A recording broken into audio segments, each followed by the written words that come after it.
Secunderabad cantonment MLA Lasya Nanditha మృతిపై విషాదం నెలకొంది. ఇటీవల జరిగిన అసెంబ్లీ ఎన్నికల్లో ఆమె సికింద్రాబాద్ కంటోన్మెంట్ నియోజకవర్గం నుంచి ఎమ్మెల్యేగా ఎన్నికయ్యారు.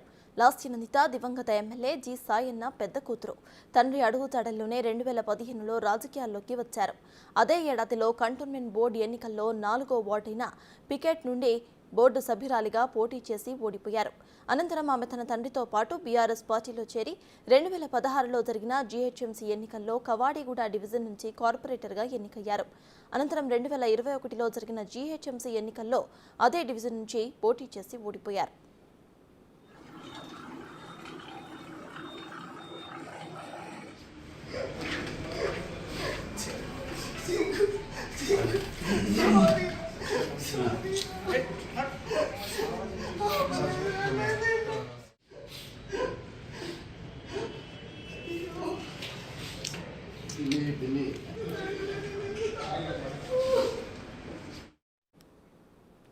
లాస్యానందిత మృతి పట్ల మనతో స్పందించడానికి బీఆర్ఎస్ నేత రావుల శ్రీధర్ రెడ్డి ఉన్నారు. రావుల శ్రీధర్ రెడ్డి గారు నమస్తే అండి.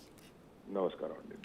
రైట్, మనం ప్రెజెంట్ చూస్తున్నాము మీ పార్టీలో యువ నేత లాస్యానందిత అయితే చనిపోయారు. సో దానిపై మీ స్పందన ఏంటి? ఇక మనం చూస్తే 1 year బ్యాకే తన తండ్రి సాయన్న కూడా మృతి చెందని చూస్తున్నాము. ఎగ్జాక్ట్లీ అదే మంత్లో కూడా తిను కూడా చనిపోయారు. ఇక 10 రోజుల క్రితం కూడా నల్గొండ అటువైపు వస్తూ కూడా ఒక యాక్సిడెంట్ జరిగింది.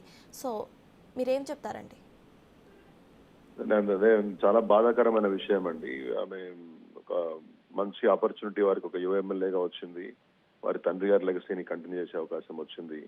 అన్ఫార్చునేట్లీ ఎమ్మెల్యే అయినటువంటి వెరీ షార్ట్ నోటీస్ లో రోడ్డు ప్రమాదంలో చనిపోవడం అనేది చాలా బాధాకరం, అత్యంత విషాదకరమైనటువంటి విషయం. ఇవాళ మార్నింగ్ అందరము సరే వేరు కార్యక్రమాలకి సమయం తీసుకున్న సమయంలోనే ఈ వార్త రావడం అనేది చాలా దిగ్భ్రాంతికరం. ఎగ్జాక్ట్లీ 1 year వాళ్ళ ఫాదర్ చనిపోయి నాకు తెలిసి ఒక 2-3 days కూడా, అంటే 1 year దాటి కాలేదనుకుంటాను.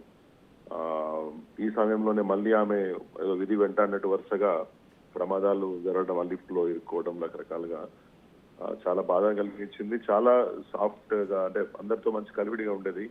అంతకుముందు కార్పొరేటర్ గా చాలా బాగా పనిచేశారు. మళ్ళీ ఎమ్మెల్యేగా కూడా ఆడ మంచి మెజారిటీతో గెలిచారు. ప్రజల్లో మంచి పేరున్నటువంటి కుటుంబం కాబట్టి ప్రజలు వారికి ఆటోమేటిక్ గా అవకాశం ఇచ్చినారు. వాళ్ళ ఫాదర్ చేసినటువంటి సేవలు కానీ, ఈ అమ్మాయి తర్వాత కార్పొరేటర్ గా, తర్వాత వాళ్ళ తండ్రితో గారితో కలిసి ప్రజల్లో ఉన్న ఏదైతే సంబంధాలు ఉన్నాయో, కానీ ఇంత తొందరగా చనిపోవడం అనేది చాలా బాధాకరమైన విషయం. నిజంగా ఇట్లాంటి సందర్భాల్లో ఏం మాట్లాడాలి కూడా అర్థం కానిటువంటి పరిస్థితులు ఉంటాయి. Nobody is in a position to digest the news. Actually నిజం కాకపోతే బాగుండు, ఇట్లా జరగాల్సి లేకుండాల్సినటువంటి ఒక పరిస్థితి బాగుండనే ఫీలింగ్ లో అందరం ఉన్నాం.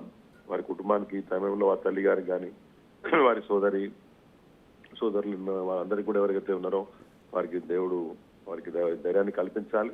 ఖచ్చితంగా బీఆర్ఎస్ పార్టీ ఇప్పటికే మా అధ్యక్షులు తర్వాత కేటీఆర్ గారు, హరీష్ రావు గారు అందరూ కూడా దాన్ని స్పందించారు. హరీష్ రావు గారు సంఘటన స్థలానికి కూడా వెళ్తున్నారు. పార్టీ వారి వెంబడి ఉంటుంది, పార్టీ వారికి ధైర్యాన్ని కల్పిస్తుంది, అండగా ఉంటుంది.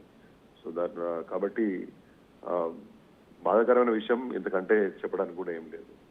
Right, thank you so much అండి.